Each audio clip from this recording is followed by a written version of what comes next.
I would argue that the most serious threat to the United States is not someone hiding in a cave in Afghanistan or Pakistan, but our own fiscal irresponsibility.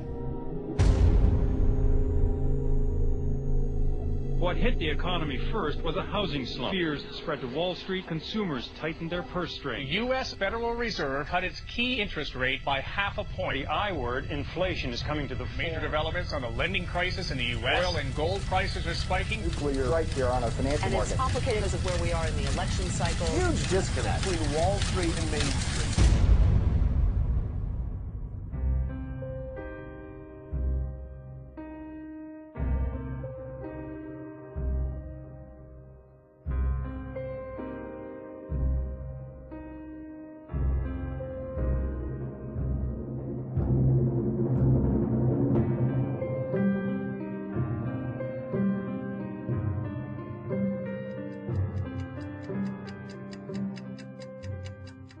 Who is David Walker and why should we care? He's the nation's top accountant, the Comptroller General of the United States. He's totaled up the government's income, liabilities, and future obligations and concluded that our current standard of living is unsustainable unless some drastic action is taken. And he's not alone. We suffer from a fiscal cancer. It is growing within us. And if we do not treat it, it could have catastrophic consequences for our country.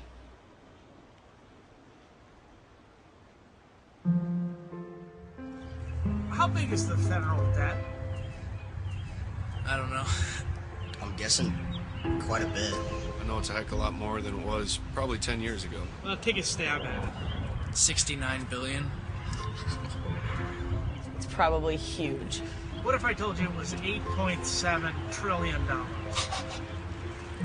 That's pretty crazy. Wow. Shouldn't be that way. $8.7 trillion. Just how much money is that? With a number this large, it helps to compare it to the overall size of America's economy, what economists call the gross domestic product, or GDP. In February 2007, when our federal debt was $8.7 trillion, our GDP was around $13.5 trillion. That meant that our federal debt was about 64% of our GDP.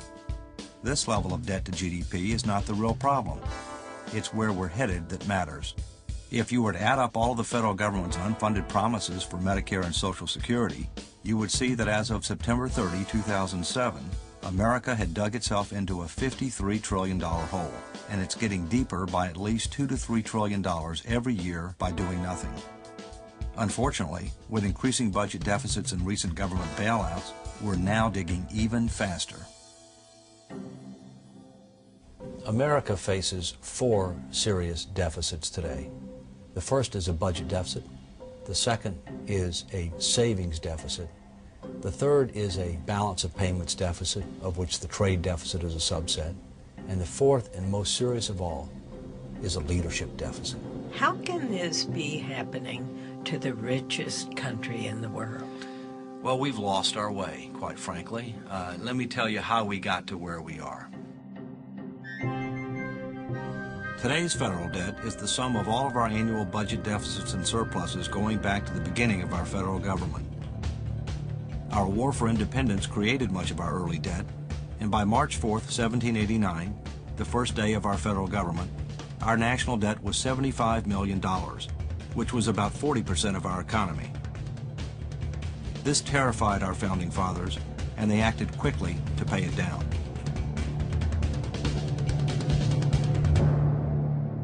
We didn't stay there for long. The Civil War not only had a huge human cost, it brought the United States to the brink of bankruptcy. However, like before, we paid our debt down quickly. In 1913, the Federal Reserve System was created to help manage the nation's money supply and to oversee national banks. That year was also the birth of the modern income tax. World War I was supposed to be the war to end all wars. Several years later, the Great Depression brought with it extreme economic hardship for millions of Americans. This Social Security measure gives at least some protection to 30 million of our citizens. It is insurance that you and your employer have bought and paid for. World War II was a time of sacrifice, and while the government took on unprecedented levels of debt, Americans bought savings bonds to finance our winning the war. And now, ladies and gentlemen, Mr. Humphrey Bogart. Our fighting men have just won history's greatest victory for freedom. Buy bonds for their future and for your own future. We've got another bond to buy. It's official. It's all over. It's total victory.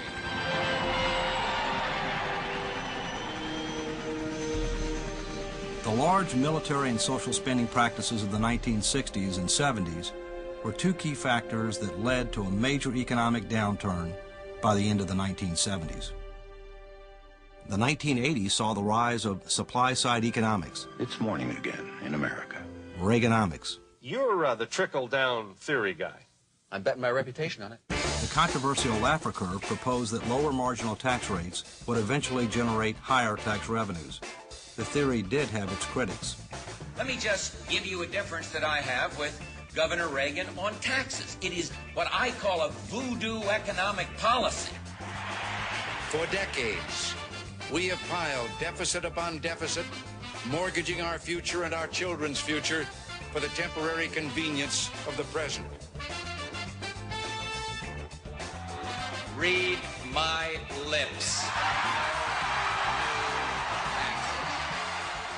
The debate over supply-side economics continues to this day.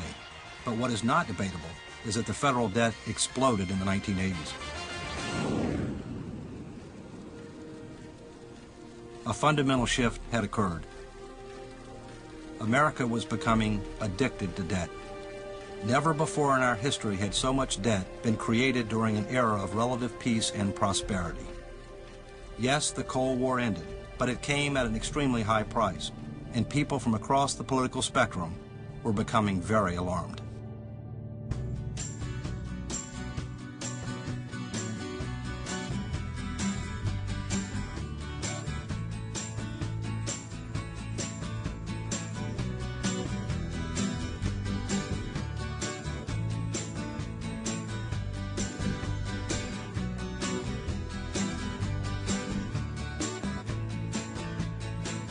We come here today, Democrats and Republicans, to celebrate a true milestone for our nation. In a few moments, I will sign into law the first balanced budget in a generation.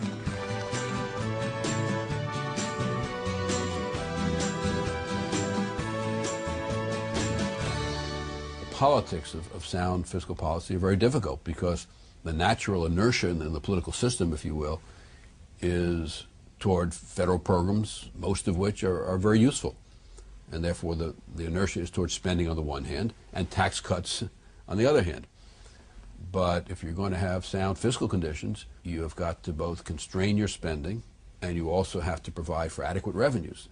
And what ultimately is involved are very difficult trade-off decisions involving federal programs and what the American people want their government to do, and then providing the means to pay for it.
In the last 40 years, we've had 35 budget deficits and only 5 budget surpluses. But remember, we've been running large annual surpluses in our Social Security program for years. These surpluses are spent every year to help pay other bills in the federal government. Without the Social Security surpluses, our real track record on deficits looks a whole lot worse.